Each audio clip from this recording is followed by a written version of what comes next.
अर्ज भरण्याचे तुमच्या माहितीसाठी सांगतो, शिवसेनेमध्ये यादी वगैरे जाहीर करण्याची प्रथा आणि परंपरा नाही, हे आपल्याला माहीत आहे. शिवसेनेमध्ये संभाव्य उमेदवारांना काम करण्याच्या संदर्भात सूचना दिल्या जातात आणि महाराष्ट्रात बहुसंख्य लोकसभा मतदारसंघात उद्धवजींनी उमेदवारांना काम सुरू करण्याच्या सूचना दिल्या. तरीही आता महाविकास आघाडीमध्ये आपण असल्यामुळे आणि मीडियाच्या सोयीसाठी उद्या आम्ही यादी जाहीर करू. माननीय उद्धव ठाकरे साहेबांनी, शिवसेना पक्षप्रमुखांनी जवळजवळ सर्वच उमेदवार निश्चित केलेले आहेत. शिवसेनेचे, काँग्रेसने बरेचसे उमेदवार दिल्लीतून जाहीर केलेले आहेत. काल माननीय शरद पवार आणि जयंतराव पाटील हे मातोश्रीवर आले होते. त्यांच्याकडून असं समजलं किंवा समजतंय की राष्ट्रवादी काँग्रेस पक्षाचीही पूर्ण तयारी झालेली आहे आणि महाविकास आघाडी, आम्हाला असं वाटत नाही की काही एखाद्या जागेवरून मतभेद आहेत, संघर्ष आहे, तणाव आहे, असं चित्र अजिबात नाही.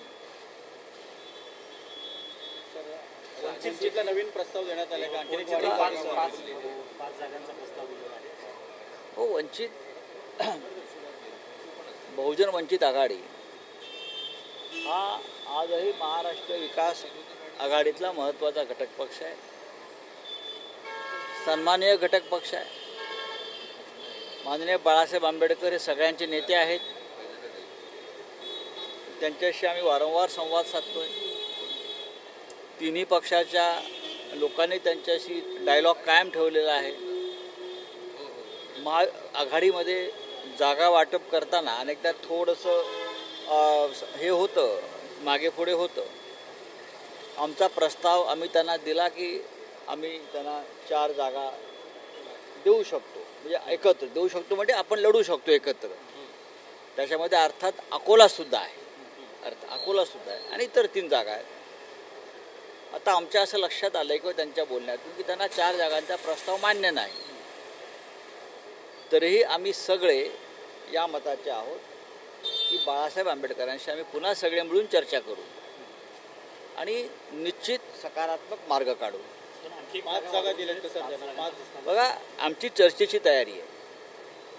कारण वंचित आघाडी आमच्याबरोबर असावी आणि असायला पाहिजे, ही भूमिका जशी आमची आहे तशी महाविकास आघाडीबरोबर आपण राहायला हवं, ही भूमिका बाळासाहेब आंबेडकरांची सुद्धा आहे. ते अजिबात त्या बाबतीमध्ये त्यांनी कोणताही संकोच ठेवलेला नाही चर्चा करताना. काँग्रेस के नेता आघाडीकडून आम्हाला पाठिंबा द्या. राजू शेट्टी म्हणतात महाविकास आघाडीने मला पाठिंबा द्यावा, मी महाविकास आघाडीत सामील होणार नाही. पाहू ना, त्यांची आमची चर्चा सुरू आहे. ती जागा जी आहे हातकणंगले, ही जागा शिवसेनेची आहे. तिकडे शिवसेनेचा उमेदवार 2019ला जिंकून आल्यामुळे ती जागा शिवसेनेच्या वाट्यात आहे. त्याच्यामुळे त्या जागेसंदर्भात काय करायचं हा निर्णय शिवसेना महाविकास आघाडीतल्या इतर घटक पक्षांशी चर्चा करून घेईल. आज सकाळी आता जयंतराव पाटील कोल्हापूरला आहेत. आज ते कोल्हापूर, हातकणंगले, सांगली, सातारा अशा जागांचा आढावा घेत आहेत आणि त्याच्यानंतर ते ज्येष्ठ नेते आहेत, त्यांना त्या भागातली जास्त माहिती आहे, तिकडलं राजकारण ते जास्त जवळून ओळखतात. त्यानं उद्या किंवा परवा आम्ही त्यांच्याशी चर्चा करू या सगळ्या विषयावर. आज शरद पवार से निर्णय गए थे और उन्होंने सांगली और भिवंडी को लेकर जो सहमति नहीं बन पा रही है उस पर चर्चा की. निकल रहा है, सहमति हो गई है. सांगली शिवसेना ही लड़ेगी, सांगली, आई रिपीट, शिवसेना ही लड़ेगी. और भिवंडी के बारे में मुझे लगता है राष्ट्रवादी कांग्रेस पार्टी का दावा जो है भिवंडी के ऊपर, उसके ऊपर चर्चा लगभग खत्म हो चुकी है. निरंतर बोलणं सुरू आहे. आंबेडकरांशी. वंचित सोबत आंबेडकरांशी सतत चर्चा करावी असं ते व्यक्तिमत्व आहे आणि त्यांच्याशी बोललं तर आम्हाला ऊर्जा मिळते. वंचित सोबत आले नाही तर तुमचा प्लॅन बी तयार आहे का? प्लॅन नाही. बी नुसार तुमचा फॉर्म्युला कसा असेल एकूण सर्व? आम्ही कोणताही plan A, B, C, D ठेवत नाही. तुम्ही आमच्याबरोबर यायला पाहिजे, आम्ही तुमच्याबरोबर राहू, हाच आमचा प्लान असतो. महाराष्ट्रामध्ये आपल्याला एकत्र काम करायचं आहे, हाच प्लान A आहे. या देशातली हुकुमशाही पूर्णपणे संपवायची आहे, हाच प्लान A आहे. वंचित न आले 22-16 हाचा फॉर्म्युला बरोबर आहे. ते तुम्हाला आता प्रत्यक्ष उद्या किंवा परवा कळेल, फार काळ लपून राहत नाही त्या गोष्टी. महायुतीमध्ये भाजपच्या सर्व जागा जवळपास आता निश्चित म्हणून जाहीर सुद्धा झालेल्या आहेत, पण घटक पक्षांच्या जागा अजून काही जाहीर होत नाही आहेत. बघा, गुलामांच्या तोंडावर तुकडे फेकले जातात. जे मांडलिक असतात, जे गुलाम असतात, जे आश्रित असतात, त्यांना मागण्याचा अधिकार आणि हक्क नसतो. त्यांच्या तोंडावर कायम तुकडे फेकले जातात.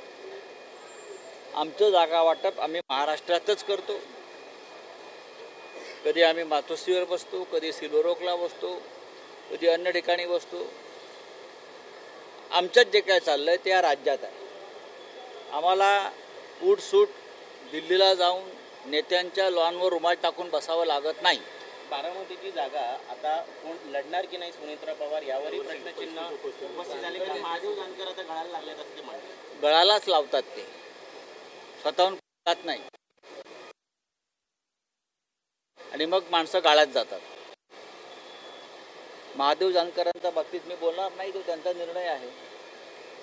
बारामतीमध्ये सुप्रिया सुळे या विक्रमी मताधिक्यानं जिंकून येतील याच्याविषयी आमच्या मनात शंका नाही. आम्ही सगळे तिन्ही पक्ष तिथे कामाला लागलेलो आहोत.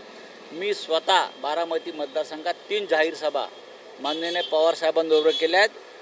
वेळ पडली तर माननीय उद्धव ठाकरे साहेब सुद्धा बारामतीत जाऊन जाहीर सभा घेतील, कार्यकर्त्यांच्या बैठका घेतील. मी तुम्हाला एवढंच सांगतो, कोणी येऊ द्या बारामतीत, सुप्रियाताई सुळे आमच्या या प्रचंड मताधिक्यानं नेहमीपेक्षा जिंकून येतील हे ठरलेलं आहे. त्याच्यामुळे तिथे लढायला कोणी तयार नाही. त्याच्यामुळे असे गळाला लावण्याचे प्रयत्न सुरू आहे. ज्याला गळाला लावा, त्याला गळाला लावा आणि गाळात घाला. राऊत साहेब, राष्ट्रीय पक्ष असलेला भाजप आणि काँग्रेस एका मागोमाग एक आपल्या उमेदवारांची घोषणा करते, पण 2019 नंतर महाराष्ट्रातलं जे राजकीय गणित बदललंय त्यात प्रादेशिक पक्षांची जागा जाहीर करण्याची किंवा उमेदवार जाहीर करण्याची कुठे अडचण होते? अजिबात नाही, अजिबात नाही. भारतीय जनता पक्षाबरोबर जे स्वतःला प्रादेशिक पक्ष समजतात ते 2 पक्ष आहेत ना, गट. सगळ्याच राजकीय पक्ष शिवसेनेच्या बाबतीत म्हणाल तर आमचे उमेदवार आमच्या मतदारसंघात कामाला लागलेलेच आहेत. अनेक ठिकाणी माननीय उद्धव साहेबांनी जाऊन उमेदवार त्या मतदारसंघात जाहीर केलेले आहेत आणि उद्या तुम्हाला यादी तुमच्या हातामध्ये येईल आमची.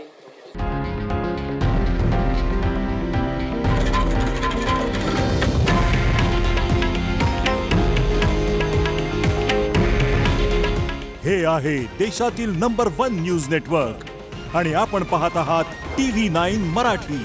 काळजी तुमची, हित महाराष्ट्राचं.